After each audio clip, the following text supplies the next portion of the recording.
खासकर हमारे भारतीय जनता पार्टी के दोस्त या एनडी अलायंस के लोग। एनडी इसलिए कह रहा हूं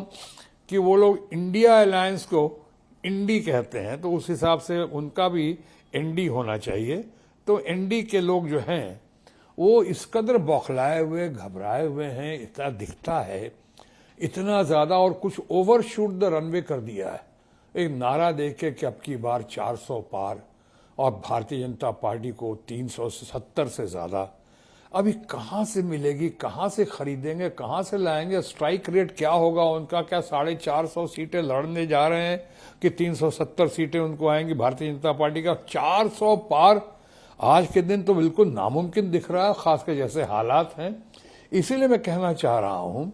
कि इनकी इतनी बौखलाहट है कि जगह जगह जहां पे इनके विपक्षी उम्मीदवार जो हैं बहुत ताकतवर दिख रहे हैं, जैसे केजरीवाल दिल्ली में,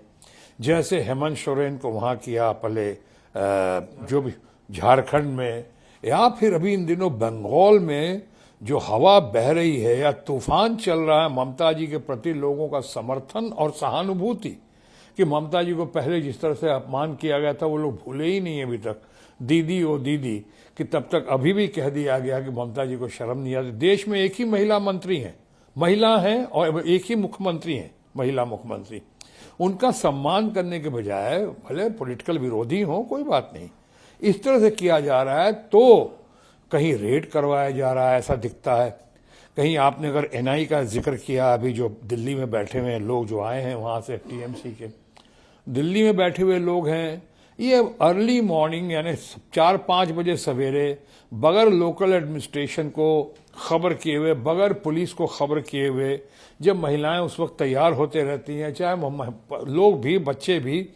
उस समय आप उठते उठते उनके यहाँ घर पहुंच जाते हैं, तो कैसे लोग समझेंगे कुछ गलत फहमी के अगर शिकार हुए, इसका माने कि वो लोग, इतना हंगामा हुआ एनआई का, जो अब देखिए उसकी मांग कर रहा हूं, मांग एक और भी है, और शायद मेरा ख्याल है अब सही है, मैं अपनी बात कंक्लूड करता हूं। और बात यह है कि वो कह रहे हैं कि एनआईए के हों, चीफ हों, चाहे बड़े अफसर अधिकारीगण हों,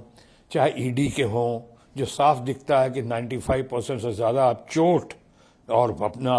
आप अटैक, आक्रमण आप अपोजिशन पार्टीज पे ही कर रहे हैं। अपोजिशन पार्टीज के लोग जो रूलिंग पार्टी में चले गए हैं वो वॉशिंग मशीन से धुलकर बेदाग दिखने की कोशिश कर रहे हैं। ये सब जो चल रहा है, मैं बहुत कटु शब्दों का प्रयोग नहीं करूंगा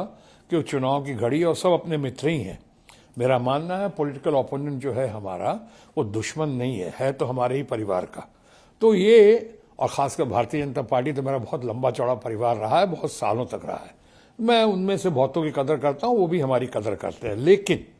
ये अगर इलेक्शन कमीशन जो है आज ऐसा प्रतीत हो रहा है कि कहीं डीजी को आप निकाल रहे हैं चुनाव की घड़ी में, कहीं आईजी को हटा रहे हैं, कहीं होम सेक्रेटरी को हटा रहे हैं, तो फिर उसी पैमाने से